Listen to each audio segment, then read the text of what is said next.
Boa noite a todas e todos.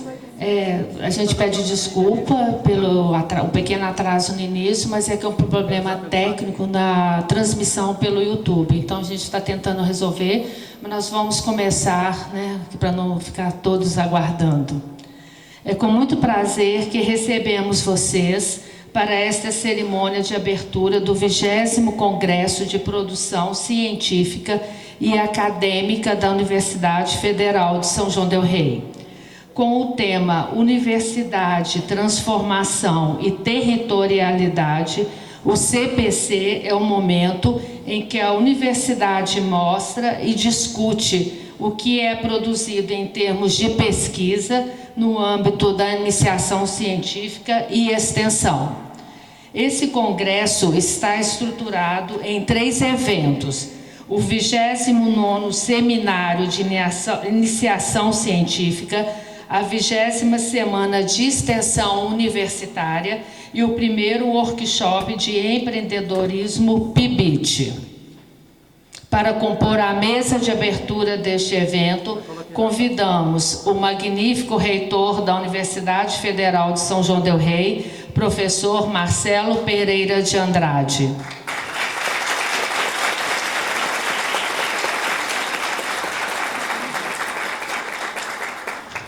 A vice-reitora da UFSJ, professora Rosi Ribeiro.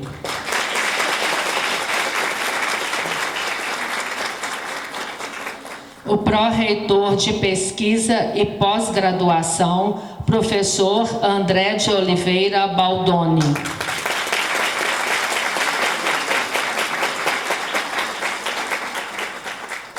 O pró-reitor de extensão e cultura, professor Francisco Ângelo Brinatti.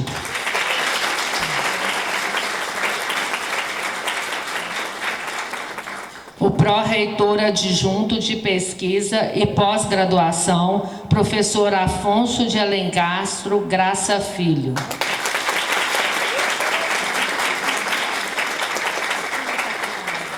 E a pró-reitora adjunta de extensão e cultura, professora Ana Cristina Reis Faria.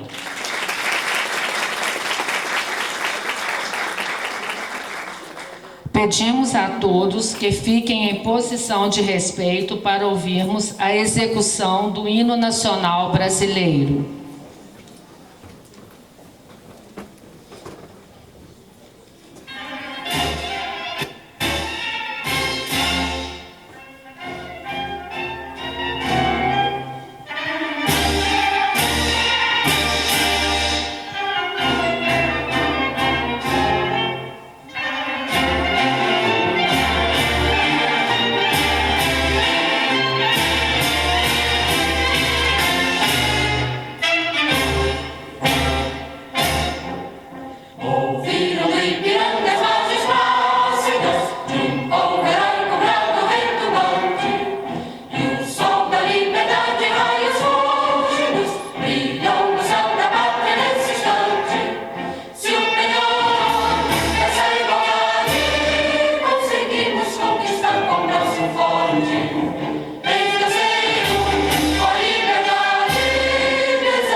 Dando início aos pronunciamentos, convidamos o professor Francisco Brinatti, pró-reitor de Extensão e Cultura.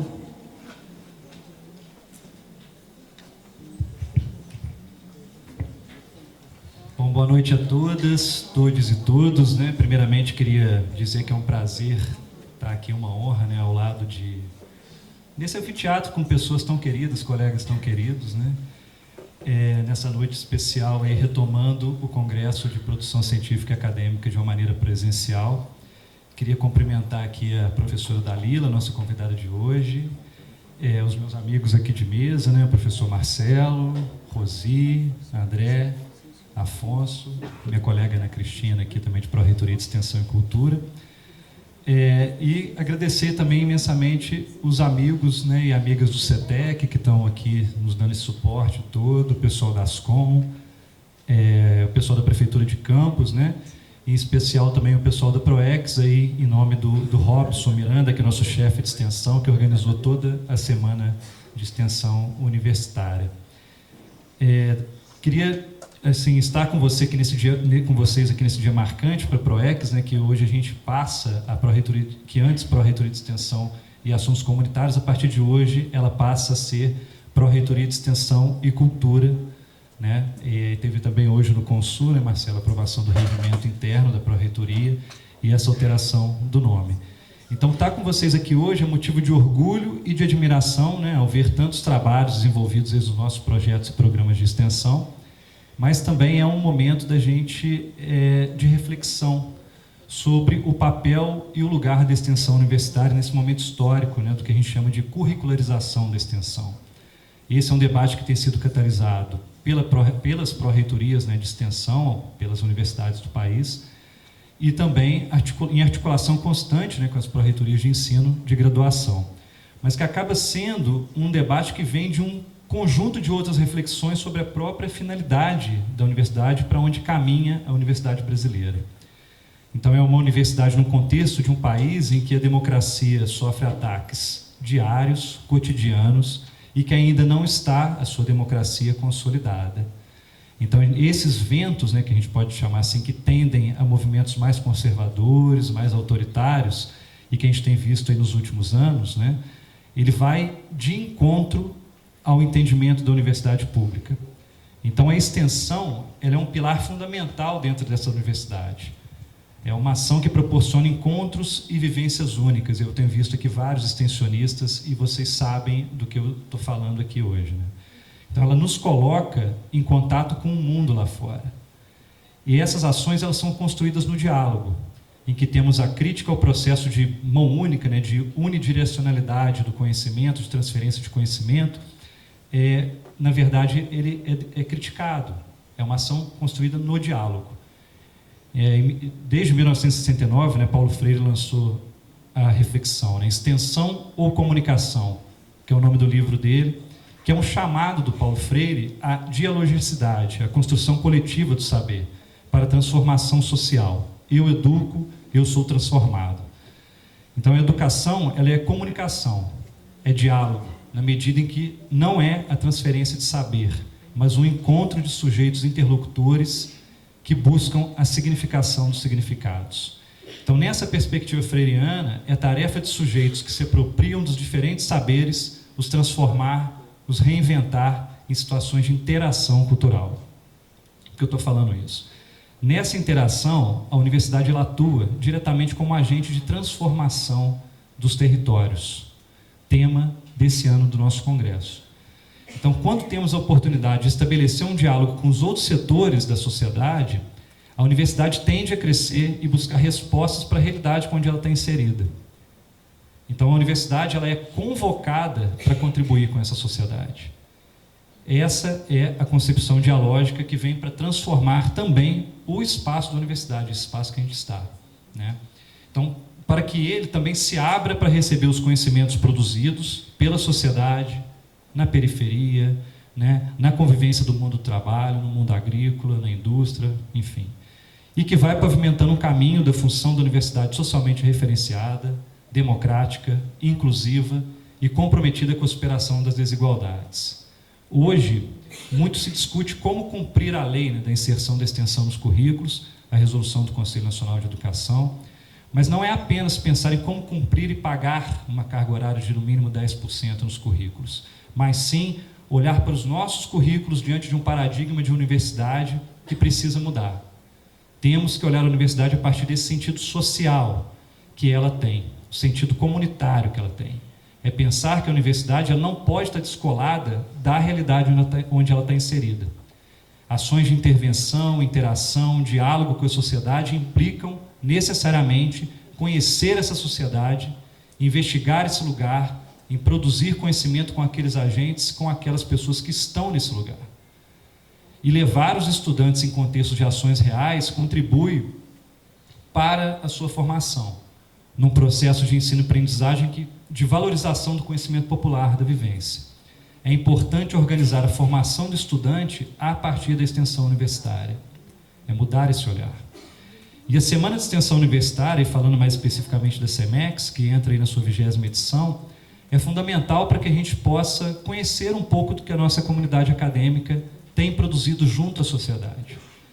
Nas mesas que acontecem nas manhãs de terça a quinta, né, a partir de amanhã, pela manhã, não só aqui em São João, mas também no CAP, no CCO, em Sete Lagoas, serão 134 projetos e programas apresentados.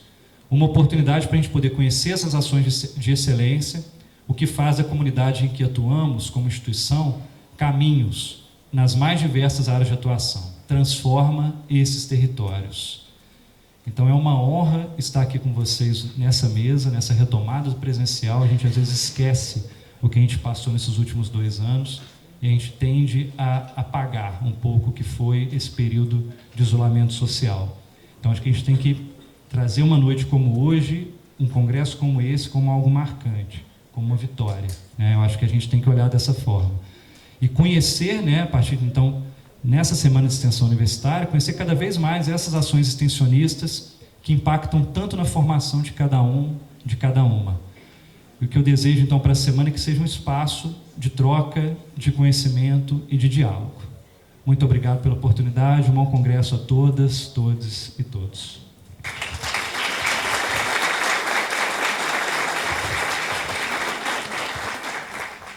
Com a palavra, o pró-reitor de Pesquisa e Pós-Graduação, professor André Baldoni. Boa noite a todos. Primeiramente, gostaria de agradecer a presença de vocês, os docentes, os colegas docentes, os alunos, os estudantes de graduação, pós-graduação, os técnicos administrativos, os terceirizados, os colegas que estão nos assistindo nos campos fora de sede. Está sendo transmitido pelo YouTube este evento, então muito obrigado pela presença de cada um de vocês. Que alegria esse auditório lotado. Então gostaria de cumprimentar os colegas da mesa, professor Marcelo, professor Rosi, Chico, Ana e meu colega Afonso. Aproveitar esse momento também e dizer que é um prazer muito grande trabalhar com vocês, né, nessa gestão, um trabalho sempre harmônico e muito comprometido. Agradecer ao professor Marcelo e à professora Rosi por sempre nos ouvir em relação a atender as demandas do ensino, da pesquisa, da extensão, né, qualquer hora do dia, da noite, final de semana, está sempre nos ouvindo para atender as demandas da comunidade acadêmica. Então, muito obrigado, é um prazer, né, trabalhar com vocês nessa instituição. Cumprimento a Luciana, diretora da PROP, que é o braço direito e esquerdo, né, da nossa pró-reitoria. Obrigado, Luciana, por tudo. Todos os servidores do CEPES, setor de pesquisa, que estão aqui presentes, muito obrigado. Sem vocês, nada disso seria possível. E toda a pesquisa, vocês já pararam para pensar nisso, toda a pesquisa da nossa instituição passa pelas mãos de vocês. Então, é muito importante reconhecer o trabalho de vocês. De forma direta ou indireta, a pesquisa passa nas mãos de vocês. Então, muito obrigado aos meus colegas do setor de pesquisa da PROP. Agradecer também os colegas da ASCOM e do CETEC que estão nos apoiando aqui neste evento.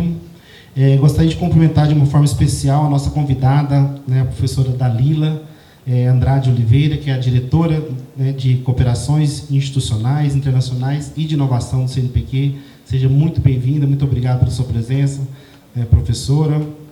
Então, professora Dalila, como membro dessa comunidade acadêmica, é um prazer e uma honra tê-la conosco aqui na nossa instituição. E como brasileiro, eu te falo que é motivo de alívio e de esperança ter você como numa diretoria tão estratégica e tão importante para as políticas de ciência, tecnologia, internacionalização, né, do nosso país. Então, muito obrigado duplamente pelo seu trabalho e pela sua presença aqui. Então, professor Dalila, eu gostaria de aproveitar você, a comunidade acadêmica, para registrar aqui a importância do CNPq para a nossa instituição. É um breve relato, né, para exemplificar o quão importante o CNPq, as agências de fomento são importantes para a nossa instituição. Em relação ao CNPq, nós temos 164 bolsas de iniciação científica, né, considerando as bolsas do ensino médio, de iniciação científica e tecnológica, de ações afirmativas, né, o que representa 23% das 718 bolsas existentes em nossa instituição. E além disso, temos as bolsas de apoio técnico, de mestrado, de doutorado, pós-doutorado, e recebemos apoio em 10 projetos de pesquisa e 37 bolsas de produtividade, né, em pesquisa e tecnologia. Então, esse fomento tem sido essencial para conquistarmos os indicadores de qualidade e da formação dos estudantes e da qualidade das nossas pesquisas. Só para exemplificar, em 2019, a nossa universidade recebeu da Web of Science o prêmio de instituição brasileira com maior impacto de pesquisa nas áreas de ciências exatas e da natureza no mundo. Em 2022, né, no ano passado, ganhamos o prêmio CAPES Elsevier na categoria Contribuição Científica de Maior Impacto no país, nós juntamente com a Unicamp. Então, ficamos aí em primeiro lugar entre as instituições brasileiras. Esse ano, no mês de maio, o Centro de Rankings Mundiais de Universidades reconheceu a UFSJ como a 4ª universidade mineira com melhor performance. E neste ranking, a pesquisa foi o indicador de maior peso, que representa 40% dos pontos. Então, esses resultados explicitam a nossa vocação e o nosso compromisso, né, com a pesquisa. Acho que esse auditório também é um indicador importante quanto a nossa instituição valoriza a pesquisa, a extensão. Então, é importante registrar isso. Em relação ao seminário de iniciação científica em si, né, que ele está na sua 29ª edição, ele representa um dos instrumentos de formação de futuros pesquisadores para liderar a ciência e tecnologia do nosso país. E é por isso e por diversos outros motivos que nós organizamos esse evento com muito entusiasmo e dedicação, pois acreditamos que a iniciação científica é um grande catalisador do desenvolvimento científico e tecnológico do país.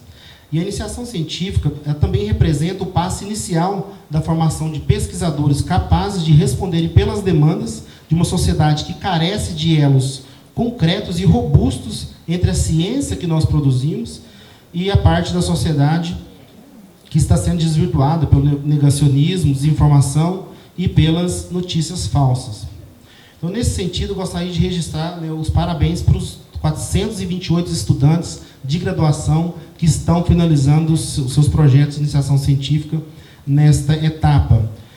Sobretudo, os 165 estudantes que vão fazer apresentações orais de amanhã até sexta-feira. Então, teremos 165 trabalhos com apresentações orais. Então, vocês são protagonistas desse evento. Então, parabéns e muito obrigado aos estudantes. E desejo a vocês que a iniciação científica seja um passaporte, né, para os voos vindouros de vocês.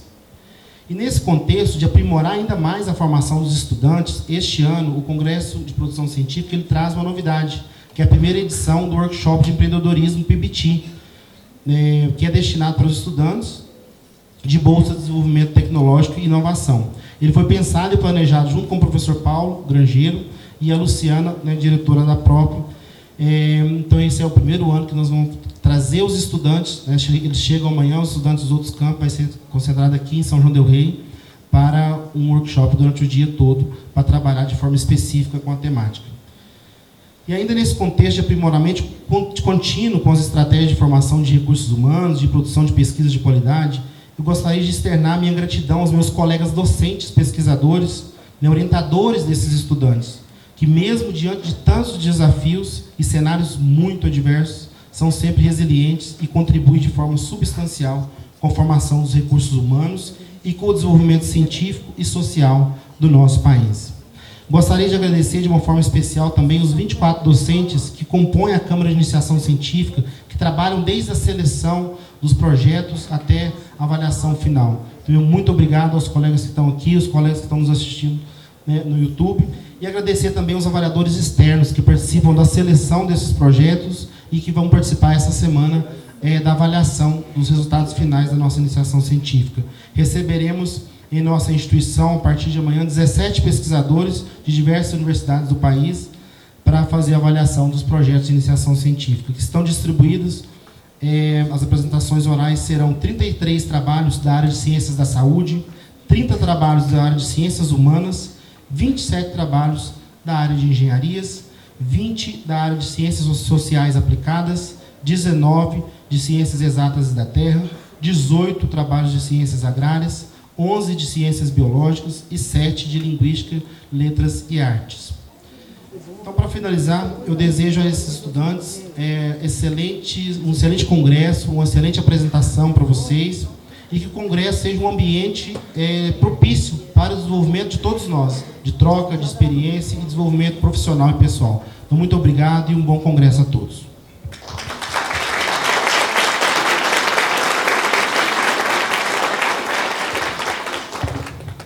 Finalizando este primeiro momento, convidamos o professor Marcelo Andrade, reitor da UFSJ.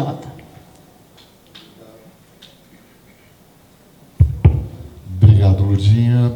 Boa noite a todas e todos.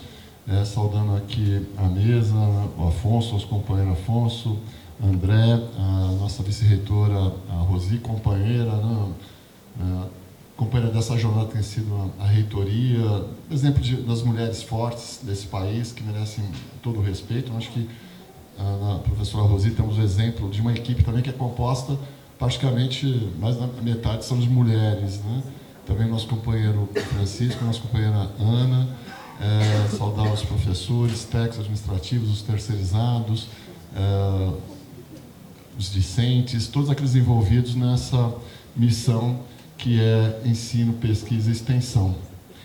Antes de começar, claro que eu queria registrar, a gente acabou de sair de uma reunião do Conselho Universitário, o Consul aprovou uma moção de apoio ao jogador Vinícius Júnior, que vai ser publicado na página da nossa universidade, que tem que se posicionar fortemente, e não é porque é um compatriota, mas é porque é um ser humano que é julgado pela cor da sua pele. Então nós temos que nos posicionar radicalmente contra esses atos racistas, homofóbicos, machistas, essa seara toda que vem.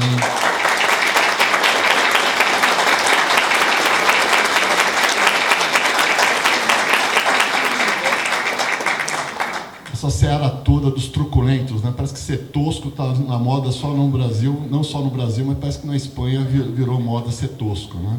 Então nós temos que lutar contra esses atos, lutar pela civilidade eu citei, voltei da reunião da Andifes, da Associação Nacional de Dirigentes de Educação das Instituições Federais de Ensino Superior, no sábado, mas na sexta eu lembrei um texto, o pessoal da educação conhece bem, né, Educação e Emancipação do Adorno, e citei Educação após Auschwitz, né, que a exigência para que Auschwitz, a barbárie, não aconteça, precede qualquer outra questão na educação.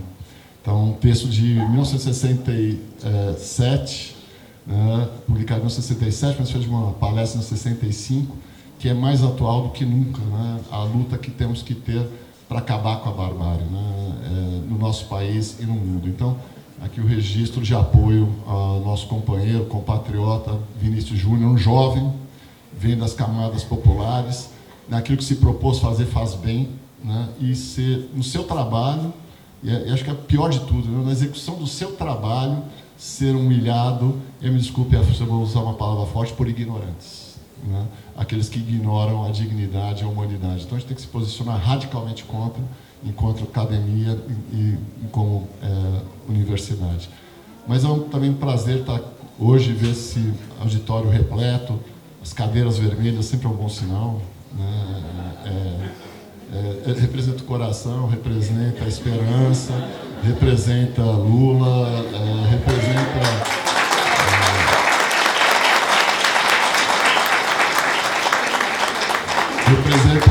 outros tempos. Isso é sinal de que a nossa universidade tem um bom gosto danado, né? Nós temos um bom gosto, então é um prazer. Também sobrevivemos enquanto instituição, né? Passamos por tempos muito difíceis. Eu digo que são dois, eu não canso de dizer, porque a gente tem que repetir insistentemente, porque o perigo ronda por aí ainda, né? Então, passamos por 2 momentos. O primeiro da pandemia, que foi embora, está indo embora, tem alguns resquícios. A outra foi de um governante pandemônio que foi embora dia 1º de janeiro para nunca mais voltar. Então, acho que a gente tem que lembrar insistentemente o que nós passamos e sobrevivemos. Claro que ainda temos tempos difíceis, temos tempos... O estrago foi grande, né? Temos discutido isso com os reitores, com as reitoras, o estrago foi grande, o estrago na ciência foi grande, a falta de financiamento. Louvamos o aumento das bolsas que aconteceu, a universidade também teve o aumento, claro que isso traz impacto orçamentário, mas a gente busca, corre atrás, resolve. Mas vivemos outros tempos, e outros tempos para podermos fazer uma universidade melhor, mas sem fechar os olhos para o perigo que ainda ronda o nosso país, né? Então, precisamos trabalhar muito nisso. E fiquei dividido aqui, né? Porque é igual pai, mãe, né? Com filhos. De um lado a pesquisa, do outro lado a extensão. Tudo bem que a extensão está na esquerda, né? Então depois tem que repensar. Tem que repensar. Eu prometi que não ia falar isso, mas não aguentei. Mas então o Afonso também bem mais ao extremo da direita. Está na extrema direita. De quem olha, né? De quem olha. E o ensino não participa desse momento, desse evento, mas tem a sua importância, né, que a gente sabe da tríade, do tripé, ensino, pesquisa e extensão. Mas se a gente quer mudar um país, primeiro a gente, nesses 4 anos, vimos que temos que valorizar muito a ciência, a produção do conhecimento científico. E aí o mérito de todos vocês, alunos, docentes, técnicos, que têm feito pesquisa, mesmo nesses tempos difíceis que vivemos. E na pandemia da Covid-19, mais do que isso, a gente foi à frente para mitigar todos os danos que estavam sendo causados nesse país, por falta de políticas públicas, 700 mil vidas perdidas, que se tivessem ouvido aqueles e aquelas que trabalham com ciência, provavelmente o impacto seria muito menor. Por outro lado, a extensão, né? Se eu estou falando que fomos à frente, tem a extensão que atuou à frente, todos os projetos que a extensão faz, e mais do que isso, né? Se produzimos conhecimento científico, socializamos conhecimento científico, né? Produzir, socializando com os nossos alunos e socializando com a sociedade. Acho que essa é a perspectiva que temos da universidade. Desde que a gente assumiu a gestão, a gente teve um pacto de blindar as atividades FIM. Para vocês terem uma ideia, quando a gente entrou, né, André, o fundo de pesquisa tinha R$50 mil para publicações. Aí conversamos, na época era o Stênio, depois chegou o André, nosso grande companheiro Stênio, que infelizmente perdemos também para a Covid. E hoje quadriplicamos os valores para publicações, porque a gente sabe que publicar é importante. Não adianta fazer a pesquisa se você não tem como publicar. E a gente quer avançar ainda mais. Agora podemos publicar livros com o fundo, porque sabíamos que era importante. A mesma coisa na extensão.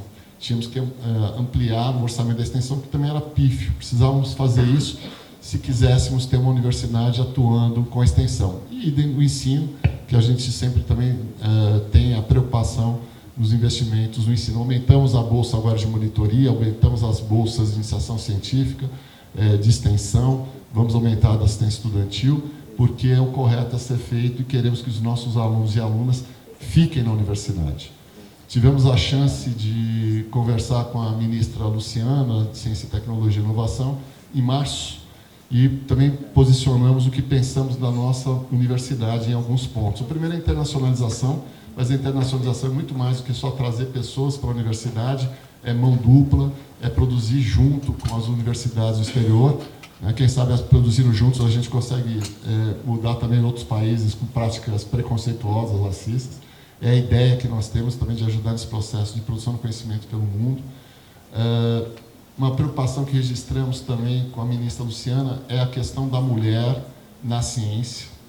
Tanto as nossas pesquisadoras quanto as nossas discentes, claro, os nossos alunos da graduação, porque sabemos que maternidade não pode ser visto como algo que prejudica a pesquisa. Maternidade é a essência, como a paternidade, é a essência da vida das pessoas. E ser pai e mãe, principalmente ser mãe, não pode prejudicar a trajetória nem de trabalho, nem acadêmica de uma pesquisadora. Então, foi um apelo que nós fizemos para que a gente possa pensar, e também com as parlamentares, leis que garantam a carreira das nossas pesquisadoras, né? E aí, estamos aqui a Dalila, né? Estou conversando com a Dalila agora há pouco, é uma outra companheira que nós nos encontramos, eu conheci a Dalila numa palestra no FMG, que eu achei uma palestra fabulosa, que ela falava da questão da LDB, história da LDB, né? E foi uma palestra tão importante que até hoje eu comento com os alunos daquela tarde no FMG. Então, as mulheres, temos mulheres no próprio CNPq, na CAPES, no MEC, é uma forma da gente, no MCTI, é uma forma da gente reverter o que tem sido feito nas carreiras das nossas companheiras e companheiros. Na universidade, a gente tinha uma prática, mas eu fui para a reitoria de ensino, acho que a gente reverteu muito isso, que às vezes as companheiras eram coordenadoras de curso e pediam exoneração do cargo porque ia ser uma licença maternidade. Né? E eu perguntava, mas por que você está pedindo licença? Por que você está pedindo exoneração do cargo se você tem mandato a ser cumprido ainda? Não, mas eu não quero prejudicar o curso. Não, você não prejudica, não. A licença maternidade a gente lutou, as mulheres especialmente lutaram para que pudessem ter esse direito. É um direito, não é um problema. E quando você voltar, assume seu cargo, sua função e termina o mandato, né? E se sentir disposta, se reelege, qual o problema? Então, são práticas que a gente precisa acabar, inclusive, dentro da universidade, mas isso não se faz apenas com gestão, isso se faz com mudança cultural, né? Se faz no diálogo. Alguns dizem que o reitor aqui gosta de ouvir muito, é muito democrático. Eu acho que eu sou pouco democrático, tinha que ser mais, porque democracia sempre é de menos. Precisávamos de pessoas mais diretivas. Eu falo, mas pessoas mais diretivas chamam boas, então. É mais diretivo do que esse. Então, a gente precisa vencer esses ranços dentro da universidade, porque nós não podemos nos igualar à barbárie, aos bárbaros, aos que forem embora. Nós precisamos dialogar, mudar a cultura, e só se muda a cultura no diálogo, nas diferenças e no impasse, nos votos.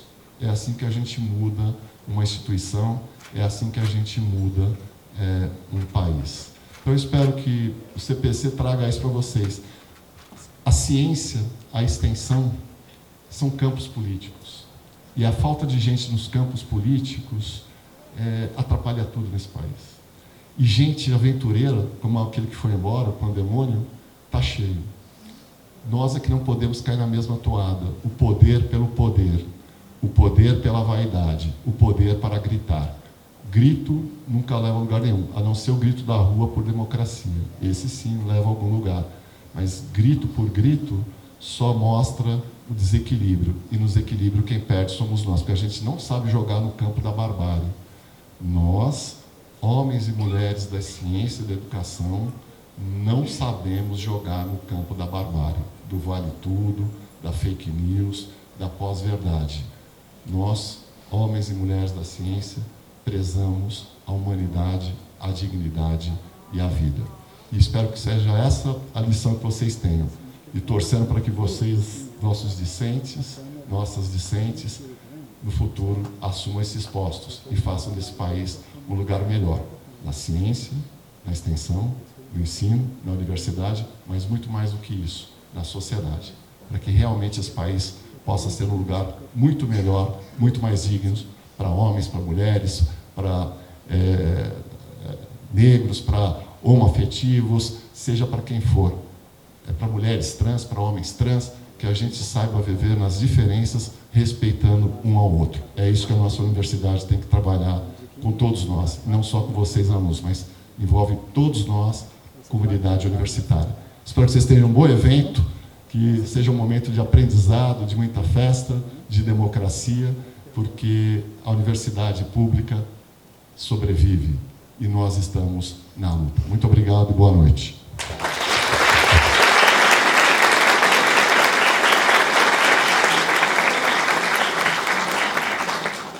Pedimos aos componentes da mesa para que tomem assento junto à plateia para prosseguirmos a programação.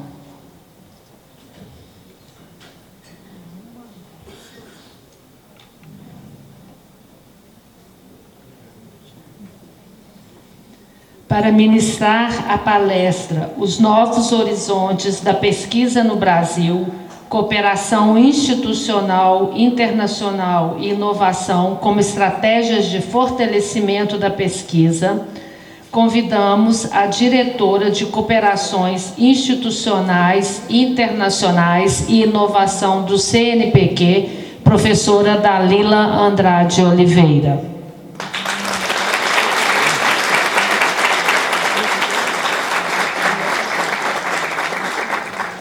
A professora Dalila Andrade Oliveira é doutora em Educação pela Universidade de São Paulo, USP, com pós-doutorado pelo Instituto de Educação da Universidade de Londres, pela Universidade de Montreal, no Canadá, e pela Universidade Estadual do Rio de Janeiro.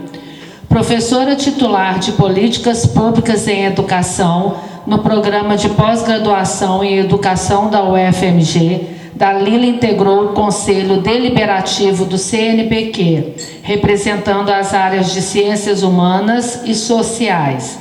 É pesquisadora do referido conselho, presidiu a Associação Nacional de Pós-Graduação e Pesquisa em Educação, ANPED, entre os anos de 2009 e 2013. E nos últimos 3 anos coordenou o grupo de estudos sobre política educacional e trabalho docente gestrado da UFMG, trabalhando também como professora visitante em universidades latino-americanas e da Europa. Professora Dalila, fique à vontade.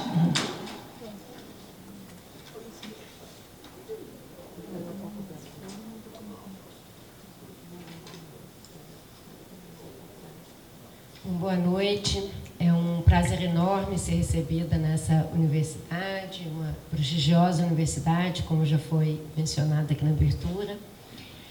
Eu comentava com o professor André e o professor Paulo já tarde que eu estive nessa universidade há mais de 30 anos.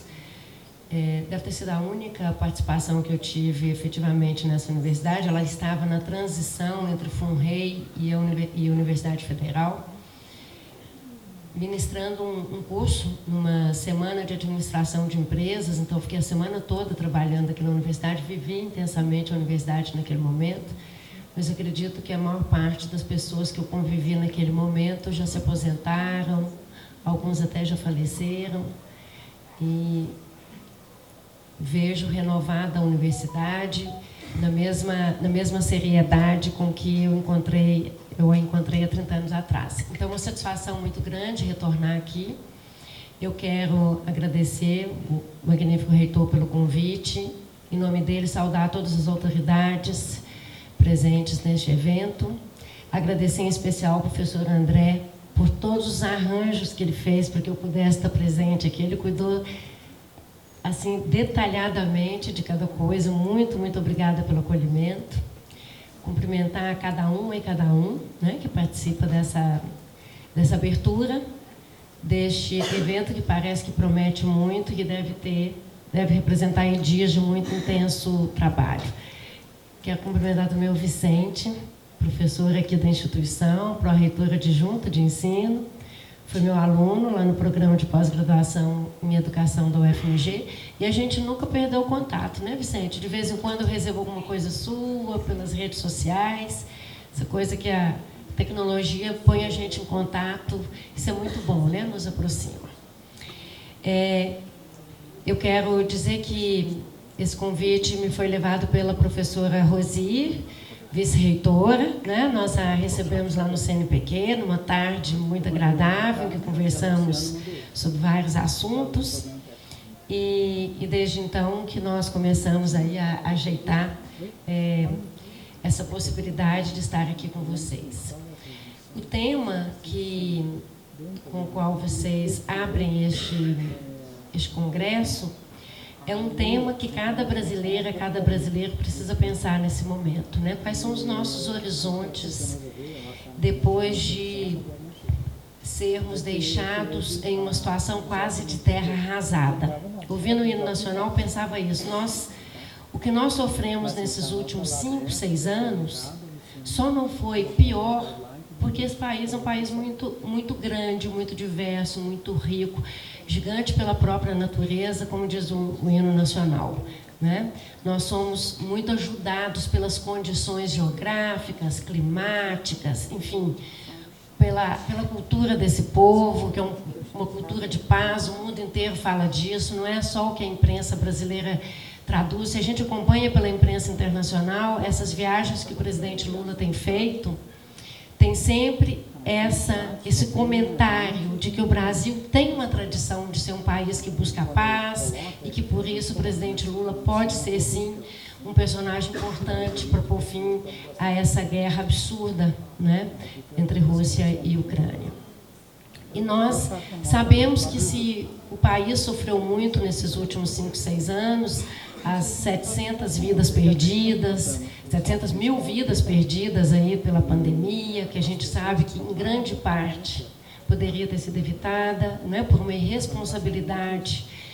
Essas vidas, boa parte dessas vidas, poderiam ter sido evitadas se a gente tivesse tido uma condução do governo brasileiro mais firme, mais crível na ciência, não é? Que desse mais espaço para que aqui dentro a gente buscasse soluções. Se o Brasil, a sociedade brasileira sofreu, mais ainda sofreu a ciência, o campo científico. As nossas universidades, assim como uma soma no geral, nos últimos 6 anos elas perderam cerca de 40% do seu orçamento. Claro que umas universidades mais que outras, mas as universidades públicas no Brasil sofreram muito nos últimos anos.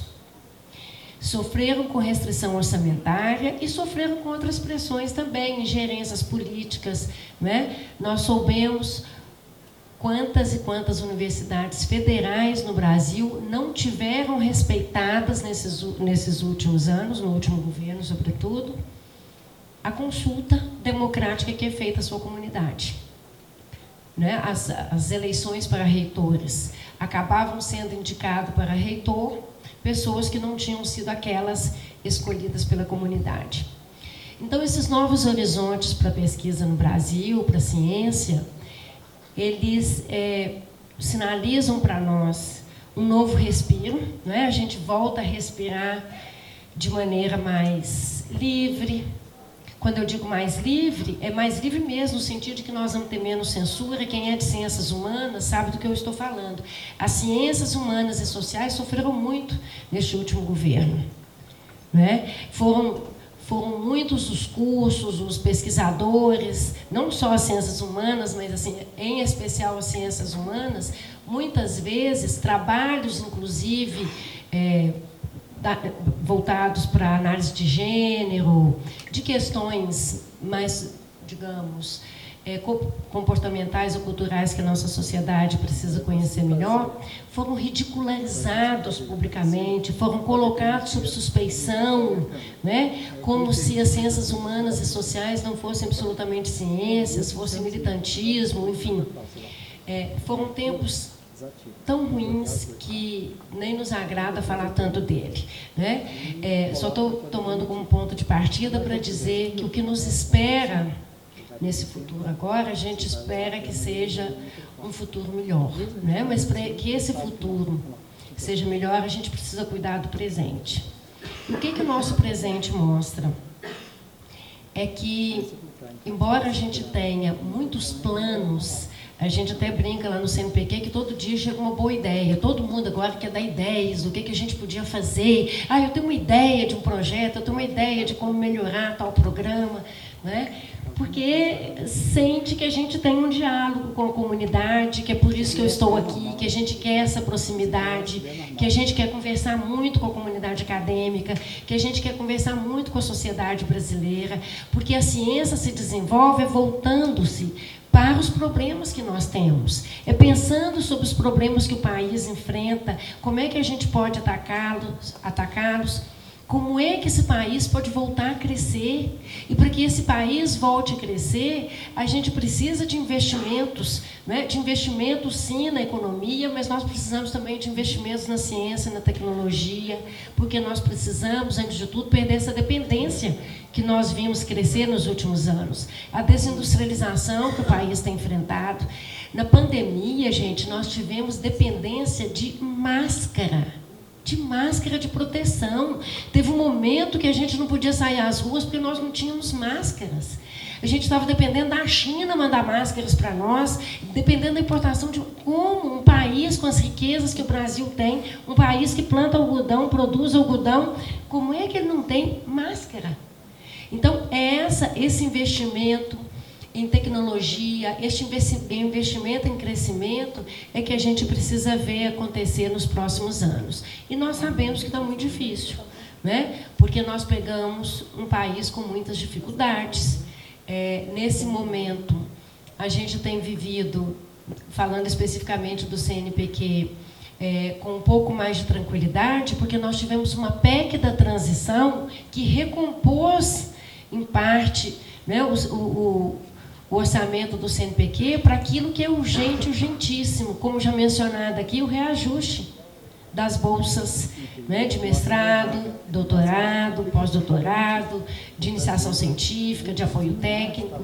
E agora, neste momento, nós estamos procedendo ao reajuste das bolsas de fomento tecnológico, porque essas bolsas ainda não foram reajustadas, elas não foram porque, para que elas sofram reajuste, o CNPq precisa discutir com os parceiros.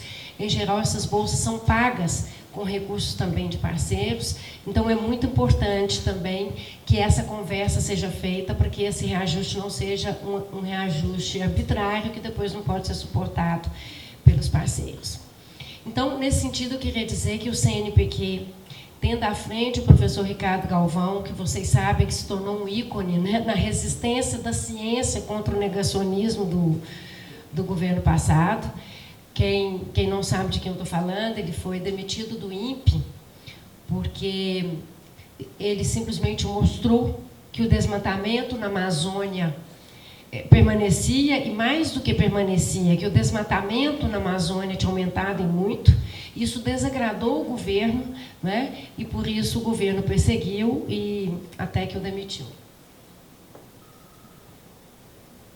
Então nós temos hoje a honra de ter o nosso CNPq presidido por esse grande cientista que é considerado no mundo, pela revista Nature, ele é considerado um dos 10 mais importantes pesquisadores na área dele no mundo.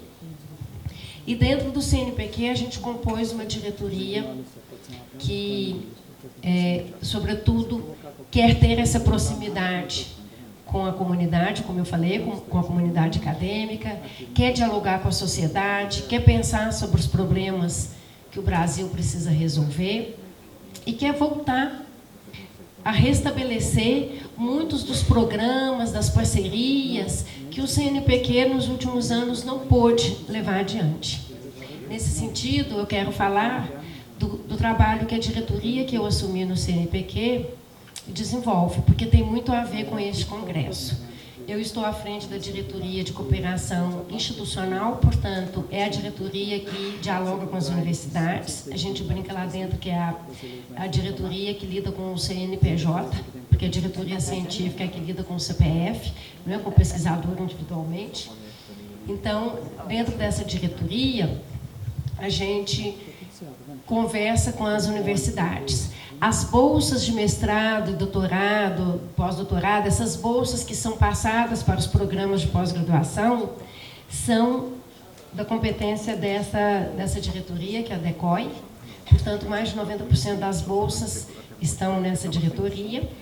E vocês sabem que nos últimos anos, com certeza, o professor André acompanhou isso muito de perto, o CNPq deixou de distribuir bolsas por cotas e passou a distribuir essas bolsas por projetos. Num primeiro momento, isso impactou muito a comunidade, primeiro porque aumentou em muito o trabalho para se conseguir essas bolsas. Bolsas por cotas era uma coisa automática, agora é necessário elaborar um projeto, submetê-lo ao CNPq, apresentar os documentos necessários.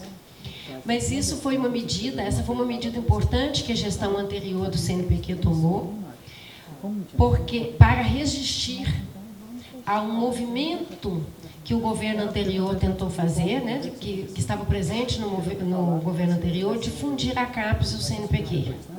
E essa fusão implicaria certamente no fim do CNPq.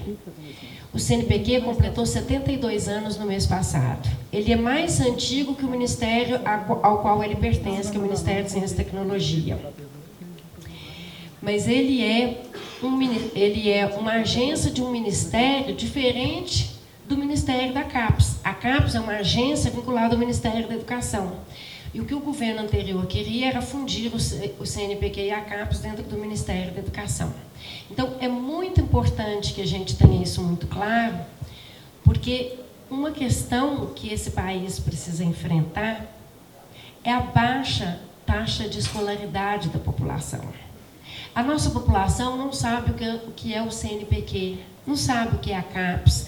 A nossa população sabe muito pouco, o grosso da nossa população. Claro que toda generalização é complicada, mas nós sabemos que a nossa sociedade ela sabe muito pouco sobre o que é uma política científica. Porque nós somos um país que, apesar de ser um país de economia forte, um país rico, é um país de população pobre. Esse país, ele é indecente na sua desigualdade. Ele é um dos países mais desiguais do mundo. E a nossa desigualdade, ela tinha diminuído entre os anos 2000, 2001 e 2015. Mas ela voltou a crescer depois de 2015. A cada relatório do PNUD, do Programa das Nações Unidas para o Desenvolvimento Humano, nos últimos anos, nós fomos vendo o Brasil cair de posição no seu IDH, no Índice de Desenvolvimento Humano, que é o índice que mede a expectativa de vida das pessoas ao nascer, a escolaridade das pessoas e a renda. Ou seja, esses indicadores sociais vieram piorando, se deteriorando no país nos últimos anos. Então, quando a gente pensa em preservação da política científica, a gente tem que pensar que um dos nossos primeiros objetivos é a formação de recursos humanos. Então, essa diretoria ela está vinculada a essa formação de recursos humanos ao distribuir no CNPq as bolsas de mestrado, doutorado, as bolsas de iniciação científica, vocês fazem parte do nosso grande programa PIBIC, as bolsas de iniciação tecnológica, que foram mencionadas aqui também na abertura. Enfim, são essas bolsas que vão formando o pesquisador desde lá do ensino médio. Nós temos a Bolsa de Iniciação Científica Ensino Médio, que é a Bolsa de Iniciação Científica Júnior, as PIBICs, e aí vão até as bolsas de pesquisador, como eu vi aqui, que vocês têm até um número importante, 37 PQs no CNPq, isso é um número bastante significativo, tendo em vista o quanto essas bolsas não têm crescido nos últimos anos. Justamente porque o financiamento do CNPq, assim como o financiamento das universidades, sofreu cortes significativos nos últimos anos. Quando a gente olha um gráfico assim, para ver o financiamento, o orçamento do CNPq, ele foi crescendo durante os anos 2000, atingiu o seu cume em 2014 e depois começou a cair. Foi caindo, caindo, caindo, e teve uma ligeira recuperação no ano passado. Então, o primeiro I dessa diretoria é esse da relação com as universidades. Por isso eu estou aqui, para dizer que essa diretoria vai dialogar sempre que vocês quiserem, necessitarem. Nós estamos lá abertos a esse diálogo que é feito, em geral, com os pró-reitores de pós-graduação e de pesquisa. Mas esse I, que é triplo nessa diretoria, nessa DECOI, o segundo I dele é o da internacionalização. Então, a internacionalização, ela é uma das agendas dessa diretoria e que nos últimos anos também sofreu muito. O que a gente ouve dizer lá é que os parceiros internacionais batiam aqui na porta do CNPq e que a orientação mais ou menos era assim, não abra a porta não, deixa assim. Faz de conta que não tem ninguém em casa. Não tinha resposta do lado de cá. Porque o que acontece? Eu tenho aqui dados, enfim, eu vou falar de forma mais solta, mas trouxe muitos dados aqui comigo, mas nós temos acordos que são de longas datas, acordos vigentes desde os anos 80, como o PEC-PG. O PEC-PG é um programa muito importante que o CNPq e a CAPES têm, sobretudo com países da América Latina e África, Ásia. É um programa que o nosso acordo é desde 1981. Mas na semana passada eu fiz uma reunião na CAPES com a Diretoria de Relações Internacionais e com o Ministério das Relações Exteriores, porque são os 3 atores desse programa no Brasil, para que a gente reative o PEC-PG. Nós queremos ver se ainda este ano a gente consegue abrir uma chamada do PEC-PG. Nós estamos agora no CNPq com data já marcada, a nossa previsão é soltar no dia 16 de junho o edital de bolsas para fora do país. E esse edital, que o orçamento dele de partida, 25 milhões, mas a gente quer ver se a gente chega a 100 milhões nas negociações que nós estamos fazendo com parceiros. Este edital, a gente vai colocar nele, pela primeira vez, um dispositivo, como cotas nas universidades, um dispositivo de ação afirmativa, que é para a cooperação Sul-Sul. Sim, nós vamos dar uma atenção especial para bolsas para países da América Latina e da África. Por quê? Porque, como já dizia uma canção muito conhecida, cantada pelo Milton Nascimento, ficar de frente para o mar e de costa para o Brasil não vai fazer desse lugar um bom país.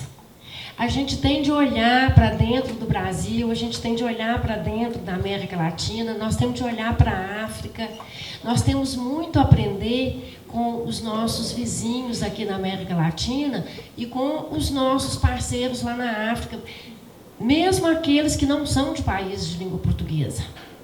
Mesmo para as ex-colônias francesas, inglesas, britânicas, né?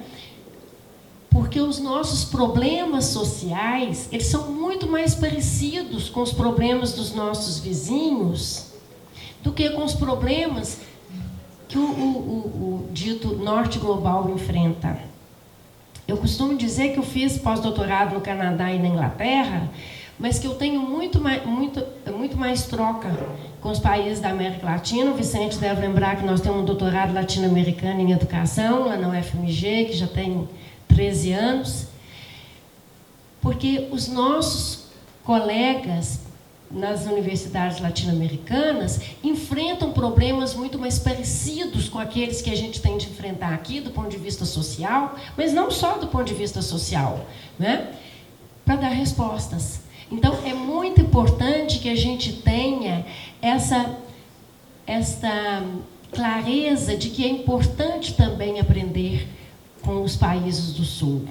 E esse é um compromisso, inclusive, do presidente Lula, o compromisso com a integração latino-americana, o compromisso com as cooperações Sul-Sul, e essas cooperações começam no campo científico.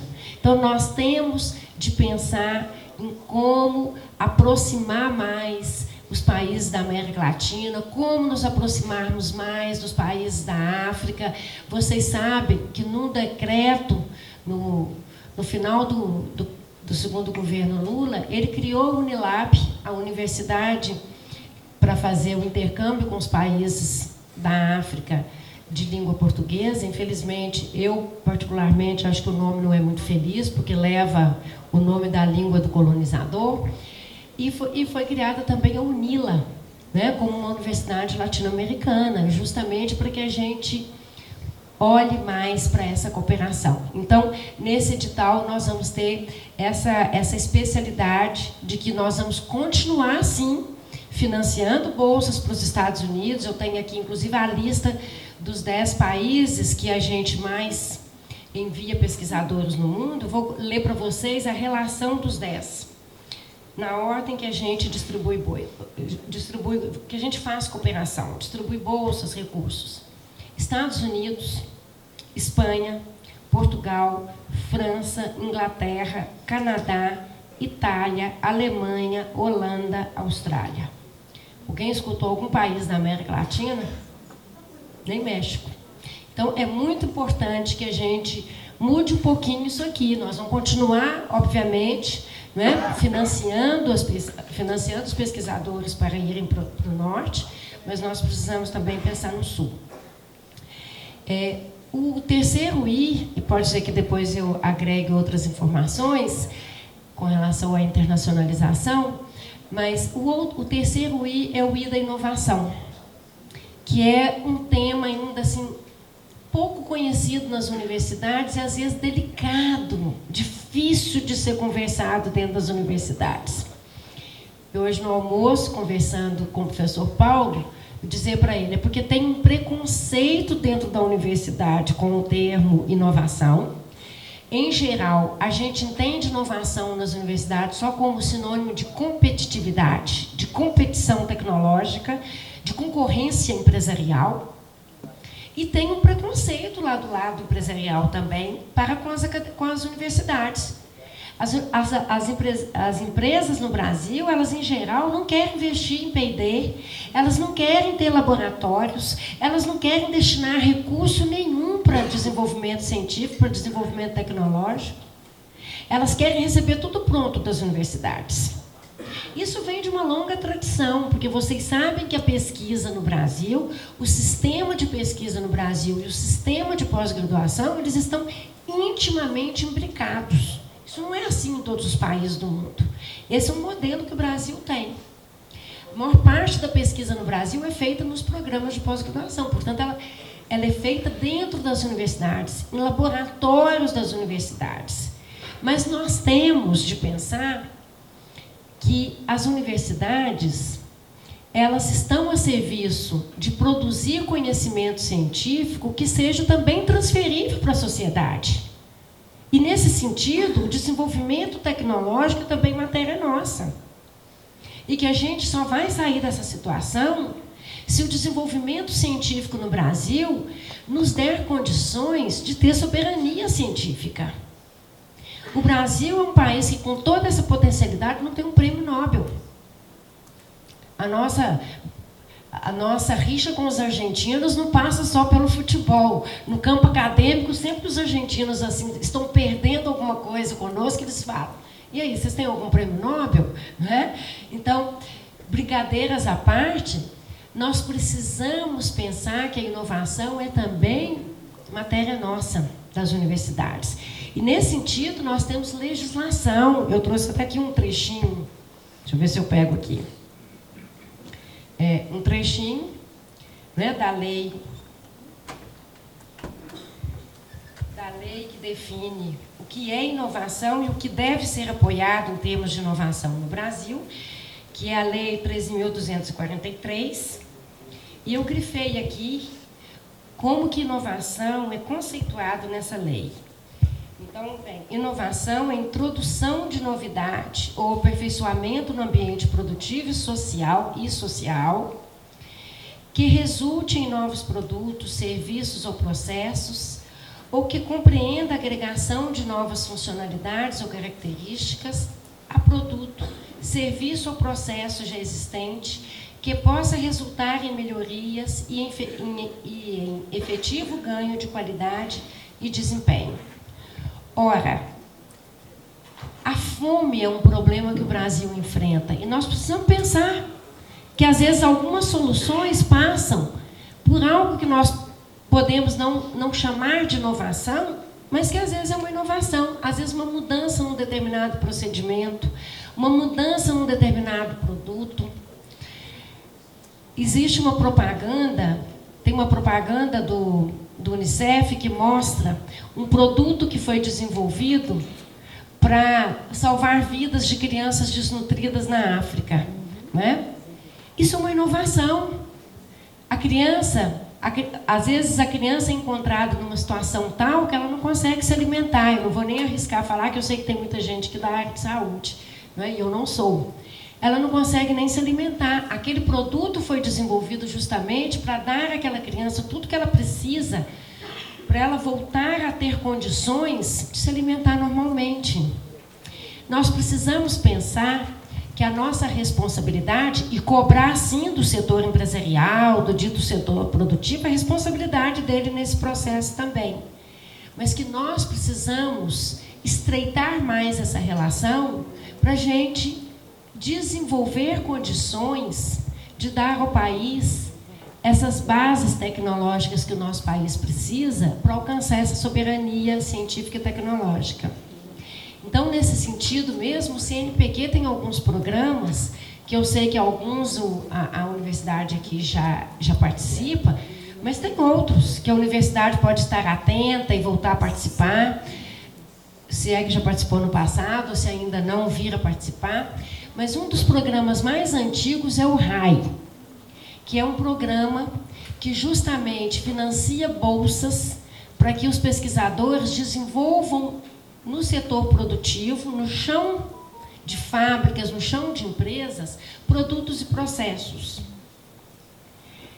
Outro programa é o MAIDAI, que eu sei que vocês já têm bolsa, não é? Que é o mestrado e o doutorado na inovação.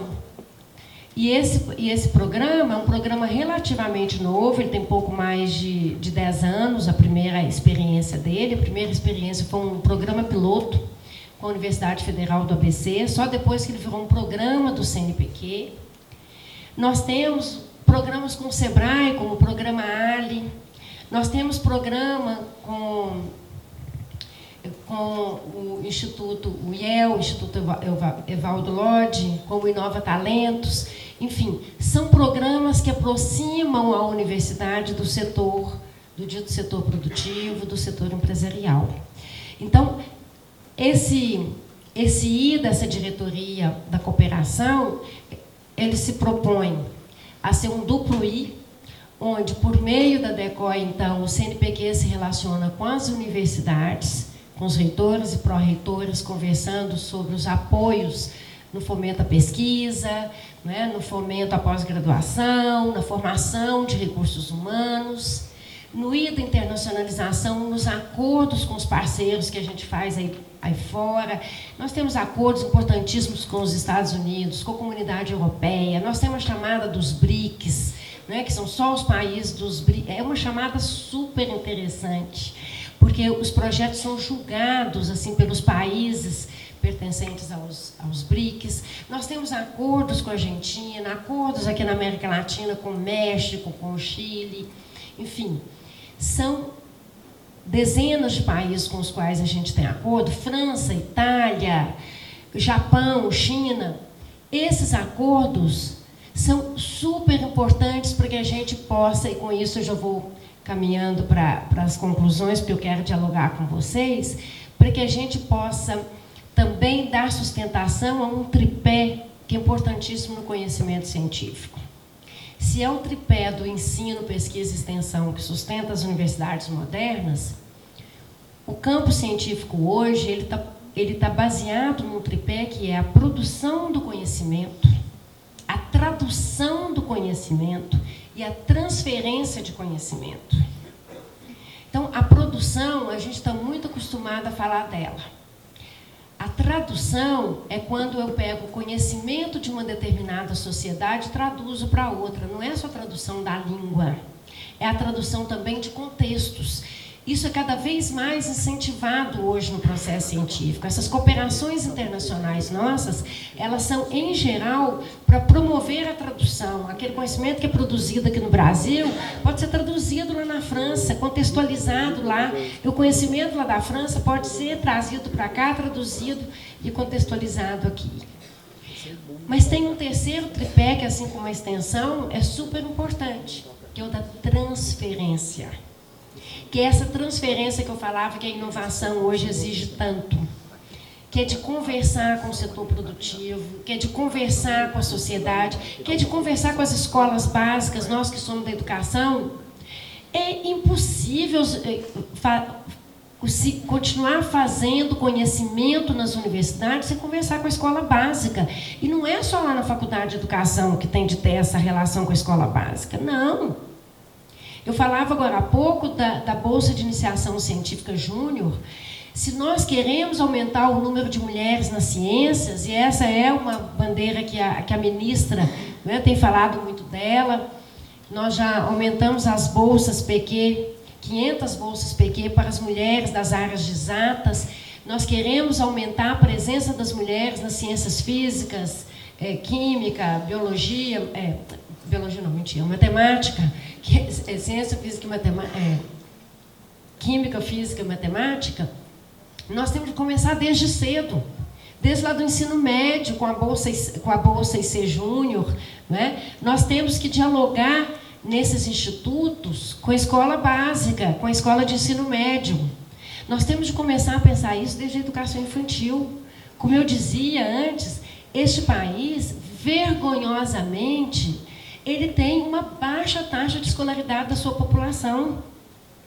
O Brasil foi o país que mais tardiamente, na América do Sul, universalizou o ensino médio. A universalização do nosso ensino fundamental só se deu nos anos 90, 50 anos depois da Argentina. É vergonhoso pelo tamanho do Brasil e pela potencialidade que tem o Brasil. As nossas universidades têm 80 anos.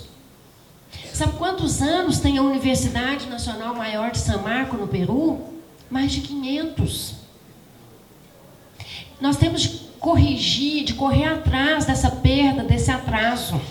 Nós precisamos pensar em termos de ação afirmativa nesse sentido, de corrigir esse gap que nós temos. E nós só vamos fazer isso à medida que a gente tiver um diálogo muito aproximado com a nossa sociedade. Nós devemos pensar que o conhecimento científico ele se produz em duas dimensões.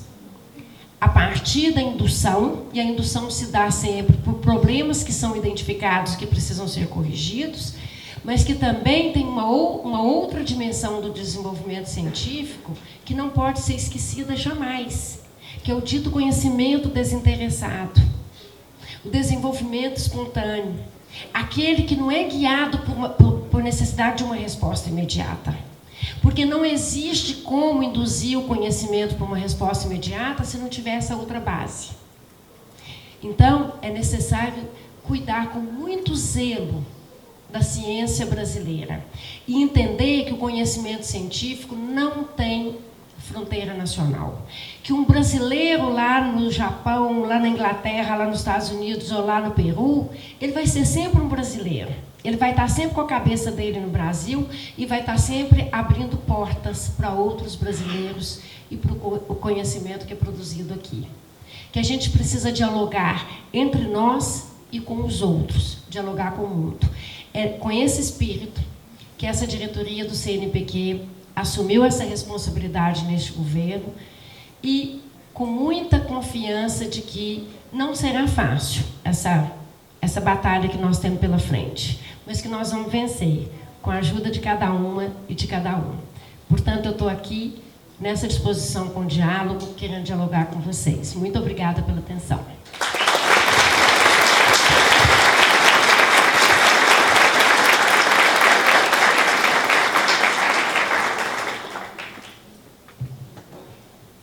Obrigado, professora Dalila. Muito obrigado pela sua apresentação, pelas reflexões. Então, eu abro um espaço para perguntas agora. Comentários, professor Afonso.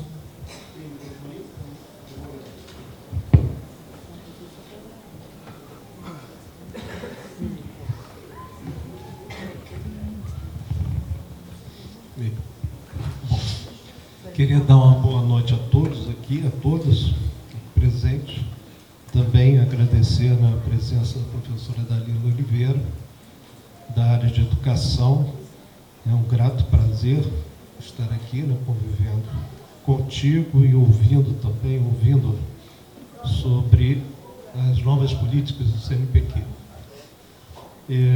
Logo de início, acho fantástico que a gente perceba a necessidade também de atuarmos, assim como o governo percebe com clareza, já há um bom tempo, atuarmos na linha Sul-Sul. Inclusive, já temos alunos da África trabalhando conosco na pós-graduação, fazendo a pós-graduação aqui. A minha pergunta, talvez seja mais uma expectativa de esperança, não sei, é a seguinte: nós tivemos também um momento de um grande estreitamento no financiamento, como você própria apontou, nas humanidades, com a criação das áreas estratégicas, diversos editais, financiando, portanto, as ciências duras, pesadas, enfim, sem pensar aqui, de qualquer forma, em termos de desamparar essas áreas tão importantes, sem dúvida.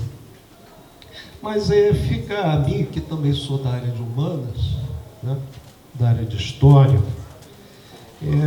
aqui essa pergunta: teremos alguma iniciativa, né, por parte do CNPq de também criarmos aí linhas de financiamento para as humanidades, artes, né, que possamos, portanto, também encontrarmos caminhos? Eu penso também na questão da extensão. Eu acho que precisamos também, nós das humanidades, chegarmos à sociedade também, termos esse espaço, né? Então, essa minha pergunta aqui, e dou uma boa noite. Me desculpo por não ter podido estar contigo, né, no almoço aí, né, organizado pelo André, porque estava acompanhando o Conselho Superior da Casa e me restabelecendo também no resfriado. Então, uma boa noite, muito obrigado pela possibilidade de falar. Podemos fazer uma rodada de 3, professor? Boa noite a todos e todas. Dalila, é um prazer poder revê-la, recebê-la aqui em São João del Rei. Também peço desculpas pelo mesmo motivo do Afonso. Eu estava hoje lá na reunião do Consul, que tínhamos uma pauta importante.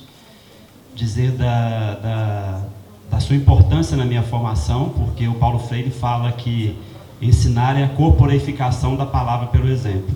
E você me ensinou com a palavra e com o exemplo, desde sempre. Você é muito aguerrida, muito combativa, muito dedicada à causa social, à universidade pública, e isso serve de inspiração. E hoje eu procuro fazer o mesmo com os meus alunos, inspirados por professores que eu tive ao longo da minha vida, e uma desses professores foi você. Então, te faço de público aqui um agradecimento. Tem uma coisa que me preocupa, e aí não é uma crítica à atual gestão do CNPq ou da gestão da CAPES, que vocês estão chegando agora, que é um problema histórico da universidade, que é uma valorização da pesquisa. Então, eu falo às vezes que o tripé é manco, né? Porque o que dá status para o professor é a pesquisa, e acaba que a extensão e o ensino é secundarizado. E aí a gente tem dentro da universidade, às vezes, uma corrida pela produção de artigos, que aí acontece uma coisa que você falou, que eu acho muito ruim, que é, às vezes, o doutor escrevendo para outro doutor, não existe a preocupação de fazer a tradução e de se aproximar da sociedade. Tem um fato interessante que aconteceu aqui: a gente teve um reitor que foi prefeito de São João del Rei, e eu caminhava com ele pelas periferias. Chegou um certo ponto que a gente tinha que apresentar ele como diretor, porque a gente falava reitor, as pessoas não sabiam o que era. Numa cidade pequena, onde a universidade deveria ser mais presente, mas não é. Pesquisas não dialogam com os problemas locais, com os problemas da sociedade. E aí existe um ciclo que os órgãos de fomento valorizam essa produção.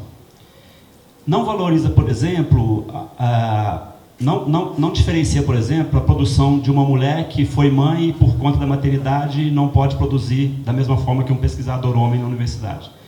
Não valoriza, às vezes, os projetos que a gente faz de ensino, o trabalho que a gente tem no PIBID, em traduzir esse conhecimento, por exemplo, através do PIBID para a escola básica.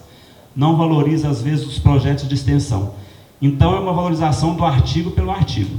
E isso cria dentro da universidade um problema que o professor universitário, ele não entende, às vezes, que o papel dele é formar o pesquisador. Muitas vezes a relação dele com o orientando é uma relação de que o orientando vai produzir dados para ele produzir. E até mesmo no PIBIC eu converso com os meus alunos, porque às vezes os alunos fazem pesquisa e ele não está entendendo o que ele está fazendo, porque ele é um cumpridor de ordem do orientador dele.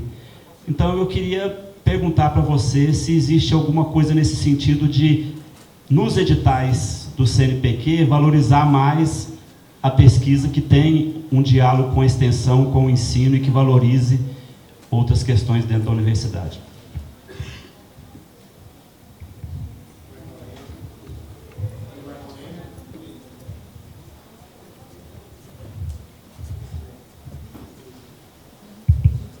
noite para todos. Conseguiu localizar, né, professor? Eu tenho primeiro uma observação, depois uma pergunta. A primeira observação é o seguinte, professor Darila. Eu sou da área mais bela do conhecimento humano, não tem igual a engenharia elétrica. Então, na dúvida, sempre que tiver algum problema com financiamento, pense na engenharia elétrica, ok, professor? Joga tudo para a engenharia elétrica, o financiamento que tiver no CNPq. Nós não somos de briga, não vamos brigar. Ok. A segunda, agora é uma preocupação, professor, é o seguinte, eu acredito, né, que nós temos que combater o nazifascismo a cada femtosegundo, a cada nanosegundo, a cada microsegundo, a cada milissegundo, a cada segundo de nossas vidas, né? Isso é essencial para a sociedade. E eu tenho uma preocupação com os jovens, jovenzinhos de hoje, que já estão, né, já muito viciados, né, nesse pensamento, essa agonia que nós vivemos nos últimos 6 anos, 5 anos e meio, né? E eu fico preocupado que nós temos que ter investimento, por exemplo, em história, né, desde criança, no pré-primário, no primário. Nós temos que ter políticas, né, que pensem nessa inserção da história verdadeira. Não que nós acreditemos em fantasias, iguais foram várias fantasias colocadas, e as pessoas acreditaram nesses últimos 4, 5 anos, né? O CNPq está preocupado com isso, de começar desde novo, né, para que essas crianças sejam descontaminadas e o nazifascismo seja, uma vez por todas, banido, extinto da humanidade? Essa é uma grande preocupação que eu tenho.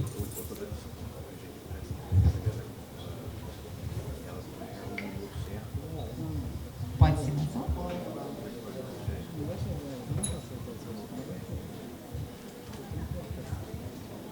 Quem pediu a fala?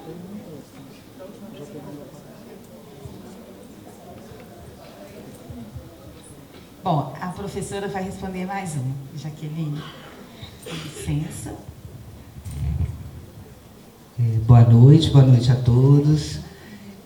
Professora, eu venho da UFMG também, fiz meu mestrado lá, há pouco tempo fiz o pós-doutorado, não nos encontramos diretamente, mas eu fui supervisionada pela saudosa Inês Teixeira, então, assim, indiretamente, nós convivemos, né, também por meio dela. E o que eu queria dizer, assim, pelo que você escreve, pelo que você estuda, é muito importante ouvir essa guinada, que é uma grande guinada de pensar a universidade, pensar a pesquisa com os olhos voltados para a educação básica, para as questões sociais, para a América Latina. Isso tudo é muito inovador, né? E aí eu queria perguntar como isso está sendo no governo. É lógico que a gente sabe que está iniciando, mas qual o diálogo, né? Então, que a gente pensa, por exemplo, a luta do ensino médio, que a gente está tentando revogar, e uma das piores coisas que aconteceu foram retirar, por exemplo, a língua espanhola do ensino médio. Como é que nós vamos estreitar esses laços com nossos países irmãos se todas as portas, inclusive essas da comunicação, da língua, são fechadas, né? Então, como que está o diálogo nessas diferentes áreas para que possa se efetivar, né, uma política em que isso tudo esteja de fato imbricado?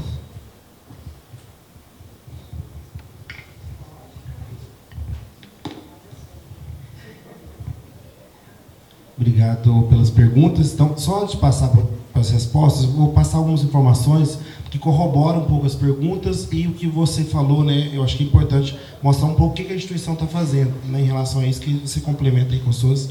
Em relação às ações afirmativas, a gente conseguiu implementar 35% das bolsas de pós-graduação, então são destinadas para as ações afirmativas nesse ano passado. Hoje aprovamos 10% das vagas da pós-graduação para os técnicos administrativos da instituição.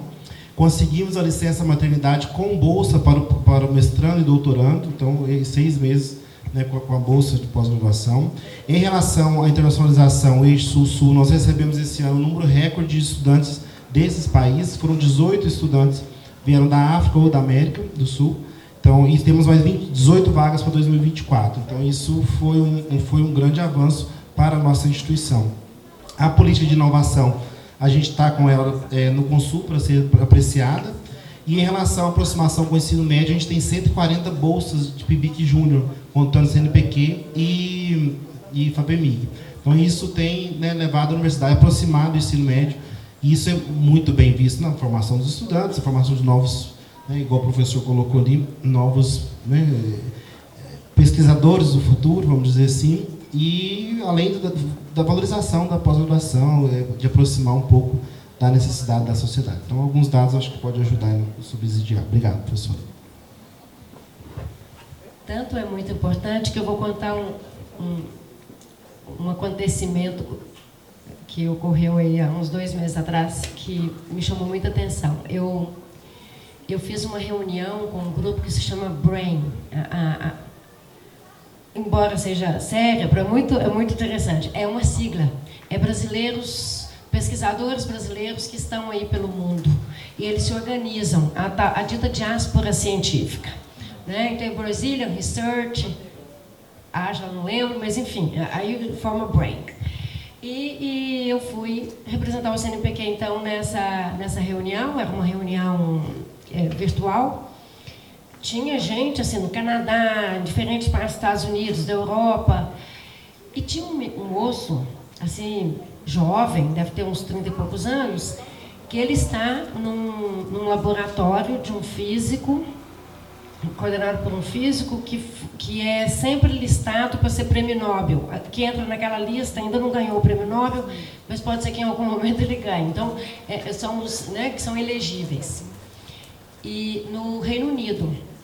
Então, esse menino, já no final assim, da reunião, ele pediu para falar, para contar que ele era um menino de classe popular, mãe trabalhadora, nascido em Pernambuco, vivia, acho que na periferia de Recife, estudava numa escola pública. Ele falou: eu tenho muito orgulho de dizer que eu sempre estudei em escola pública, que eu sou o produto da escola pública, e que ele ganhou uma bolsa do CNPq Júnior, do ensino médio, e que foi aí que ele se despertou para a física, porque foi uma bolsa de ensino de física, e foi aí que ele se despertou para a ciência. Então, que ele pensou que aquela bolsa teve um impacto na autoestima dele, de dizer: poxa, eu posso fazer isso, eu sou bom nisso, eu não estou condenado enfim, não ser um cientista, né? A não ser alguém que possa ir para a academia. Então, ele fala que ele deve muito ao CNPq nesse sentido, de que essa primeira bolsa lá foi que deu a ele, que abriu, né, de alguma forma abriu essa porta para que ele pudesse seguir seus estudos. Eu achei muito linda essa fala dele. Falei para ele ao final: olha, foi uma pena que a gente não estava gravando, que senão eu ia até pedir autorização para a gente divulgar a sua fala na página do CNPq, né? Para a gente ver que esses exemplos são muito importantes, essas iniciativas. Então, vou comentar aqui na ordem do que foi trazido. Então, para o professor Afonso, dizer que eu fico muito contente de saber que vocês já estão nessa empreita também. Aliás, outro dia foi na CAPES, eu acho que eu estava, que começaram a falar: não sei por que o FMG é sempre uma das universidades, e quando a gente abre essas chamadas na América Latina, ela é muito buscada. Na UGM, no PEC-PG, né? Eu acho que deve ser Minas Gerais, né?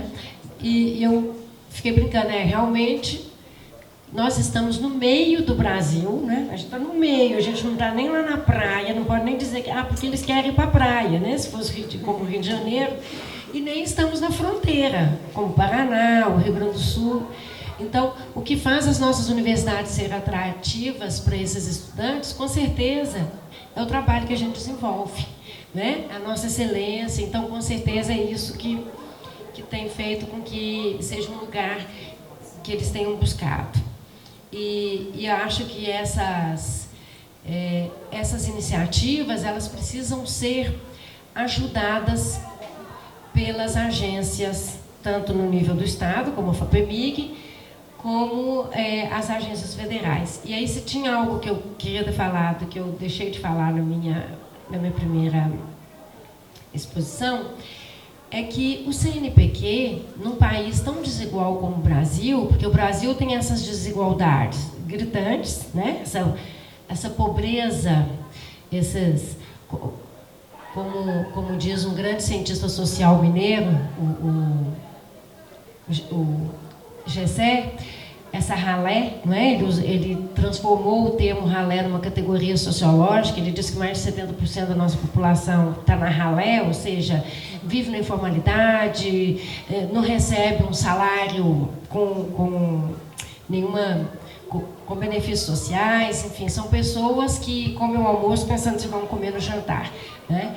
Então, esse país tão desigual, ele também, essas desigualdades, elas se refletem em termos geográficos, em termos de gênero, né? A gente fala que a desigualdade no Brasil tem cor, tem gênero, tem lugar de nascimento, e ela se reflete também no campo científico. A educação superior no Brasil, ela é altamente concentrada. As instituições mais importantes de educação superior no Brasil estão no Sudeste e um pouquinho no Sul. A concentração de cursos de pós-graduação no Sudeste é uma coisa impressionante. E se a gente for olhar a avaliação da CAPES, nós vamos ver que a maior parte dos 6 e 7, os programas de pós-graduação em excelência estão também no Sudeste. Então, as agências federais, elas têm um papel importantíssimo de minimamente corrigir essas desigualdades, equilibrar um pouco esse país. Nesse sentido, no CNPq, a gente já tem como obrigação, quando o recurso vem, se o edital usa recurso do FNDCT, né, do Fundo Nacional de Desenvolvimento Científico e Tecnológico, nós já temos uma obrigação de cotizar 30% para Norte, Nordeste e Centro-Oeste. Agora, no CNPq, a gente está fazendo isso em outras políticas também. Por exemplo, nesse edital da internacionalização, que não é recurso do FNDCT, é orçamento do CNPq, e nós estamos buscando outras parcerias, por exemplo, a Petrobras, nós também vamos colocar esse dispositivo, porque isso é uma forma da gente corrigindo essas desigualdades dentro do país, né? E, como eu falei, também regionalmente. Nós temos uma obrigação também de ter uma política que, de alguma maneira, ajude os nossos vizinhos na América Latina, aqueles que estão em uma situação de maior dificuldade. Mas, para isso, a gente precisa ter investimento e precisa ter também equilíbrio entre as áreas. Então, eu estou falando isso para tocar no tema que o Afonso trouxe. As humanidades, a gente já chega pedindo desculpa, né? A gente fala, eu estou aqui na ciência, assim, eu sou das humanidades. Como eu fiz ciências sociais na graduação, eu convivi muito tempo, ainda convivo, porque muitas vezes eu estou no ambiente da sociologia. Eu brinco que o aluno, o egresso de um curso de ciências sociais, a primeira coisa que ele fala quando ele vai dar uma opinião é assim: eu, como sociólogo, ele enche o peito para dizer que ele é um sociólogo, e aquilo é como se ele estivesse dando uma carteirada na opinião que ele vai dar. Às vezes, mero senso comum. E já o aluno da pedagogia faz assim, você pergunta, você fez o quê? Pedagogia. Ele fala tão baixinho que você tem que falar o quê? Ele tem uma baixa autoestima. Isso eu estou só dentro das ciências humanas para dizer o seguinte: se as ciências humanas têm de pedir licença para as ciências outras, para se colocar como ciências, dentro das ciências humanas também, ela reproduz as hierarquias do campo, né? Nada como Bourdieu para nos explicar como é que essa teoria do campo científico se organiza. Então, de fato, as humanidades sofrem muito, dependendo da disciplina nas ciências humanas, ela fica de fora. Esse é um problema permanente que a gente tem nesses editais. Ou seja, então a gente tem de olhar todas essas desigualdades que o país tem, que a região tem, mas nós também temos de olhar para dentro do campo científico e tomar cuidado para não reproduzir as desigualdades dentro do campo científico. Então, nesse sentido, o que eu vou te dizer, Afonso? Que eu, nos últimos 2 anos e meio, eu estava representando as áreas científicas. Eu era uma das representantes das áreas científicas, eleita pela comunidade, no Conselho Deliberativo do CNPq. E o nosso papel lá, meu e da colega Miriam Grossi, que é uma professora da UFSC, da antropologia, que é uma grande estudiosa de gênero, eu brinco que eu sempre deixava para ela brigar pelas mulheres, né? Porque a gente tinha que fazer as duas brigas sempre, colocar as humanidades e colocar as mulheres nas coisas. Porque se a gente deixar, é sempre como dizia a canção do Caetano Veloso lá, é o macho adulto branco sempre no poder, né? É o domínio da heteronormatividade. Então, a nossa ciência ainda é masculina, branca e mora no Sudeste. Então, a gente precisa mexer nessas... Nós precisamos aumentar. Nós vamos ter de fazer políticas afirmativas, nós vamos ter de aumentar o número de mulheres nas ciências exatas, nós vamos ter de aumentar os programas, o financiamento para ciências humanas. Quando a gente pega a pizza do financiamento, se você vê o que é destinado às ciências humanas, é muito menos mesmo que é destinado às outras áreas. Mas é muito menos. Aí o que a gente sempre escuta? Mas fazer pesquisa em ciências humanas é muito barato. É verdade, é mais barato do que na maior parte das áreas. Mas nem sempre é mais barato. Eu já coordenei grandes surveys nacionais. É muito caro fazer um survey. Se ele for face a face, é caríssimo. É caríssimo. Não tem edital. Não tem edital que financie um survey nacional. Você tem de buscar recursos em outros lugares. Então, a gente tem de ter essa sensibilidade dentro do campo científico. E aí, no ano passado, a gente conseguiu, pela primeira vez, fazer um edital para as áreas de ciências humanas, para as humanidades, de 50 milhões. Foi o edital mais bem remunerado, o maior orçamento que as áreas de ciências humanas obteve na sua história dentro do CNPq, proporcionalmente mesmo, relativamente. Esse edital se chamou Edital Pro Humanidades, talvez você tenha até concorrido nele. Nós tivemos mais de 2.000 propostas. O corte, gente, foi tão doloroso que só entraram os projetos que tiveram 10 em todos os quesitos.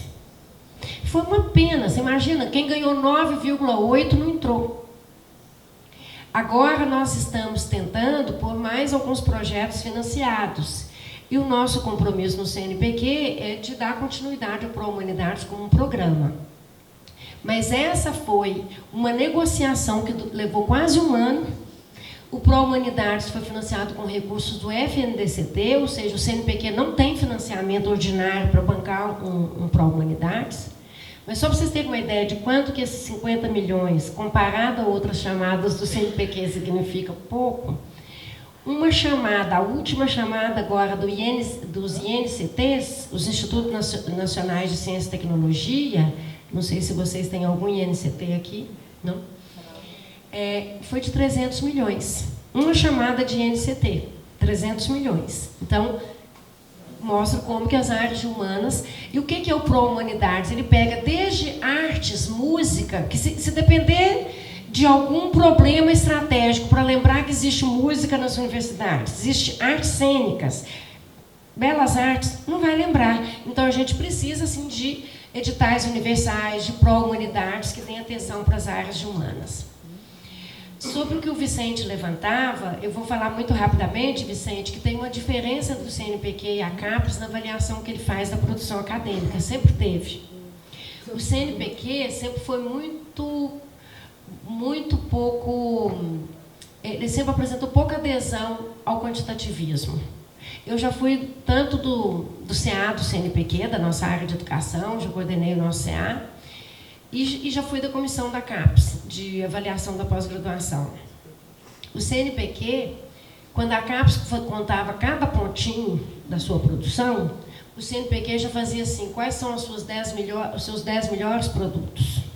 Ele não fica contando a sua produção. Se você fez 200 ou 10, faz pouca diferença para o CNPq. Se esses 10 forem produtos bem qualificados, você leva a bolsa. Mas você tem razão, que o Brasil ele aderiu muito facilmente a uma política de internacionalização que só valoriza o que é publicado em inglês, e isso é algo que a gente precisa discutir. Porque às vezes a pessoa faz uma pesquisa sobre um problema emergente no país, no Brasil, sobre um problema social, aqui vamos pensar assim, um problema de saneamento básico. Mas se ela quiser que aquele trabalho dela tenha impacto acadêmico, ela vai ter que publicar lá fora, em inglês. Aí, aquilo que eu falava da transferência de conhecimento não acontece. Ele não tem impacto social nenhum aqui. Ele tem impacto acadêmico, mas impacto social ele não tem. Então, a gente precisa pensar isso. E aí, o que a gente sempre ouve? Não, mas a CAPES, os programas de pós-graduação também são avaliados pelo impacto social. Muito pouco. Muito pouco. O que conta mesmo é o que o Vicente falou, impacto acadêmico. São quantos artigos a gente consegue ter numa revista que gera impacto, né? O tal Qualis CAPES, que fica todo mundo perguntando, a sua revista é Qualis o quê? Vou publicar artigo só se for Qualis A. Enfim, sem contar que muitos programas de pós-graduação põem na boca da CAPES coisa que a CAPES não falou. Verdade seja dita. O coordenador tem uma grande ideia, ele já começa a falar, a CAPES agora está exigindo que seja assim. O dito ser mais realista que o rei. Aí você vai lá buscar nas normas da CAPES, nunca teve aquilo. Foi a grande ideia que o coordenador teve para ver se a nota do programa dele sobe, se ele apertar mais o carro, né? Que diz que carro apertado é que canta. Então, enfim, existe sim uma adesão nossa a uma política internacional que ela é, em certa medida, prejudicial à nossa produção em termos de soberania nacional. Porque se a gente não dosar bem as coisas, nós não produzimos para nós mesmos, nós vamos produzir para os outros. Então, você me perguntava como é que a gente está vendo isso no CNPq.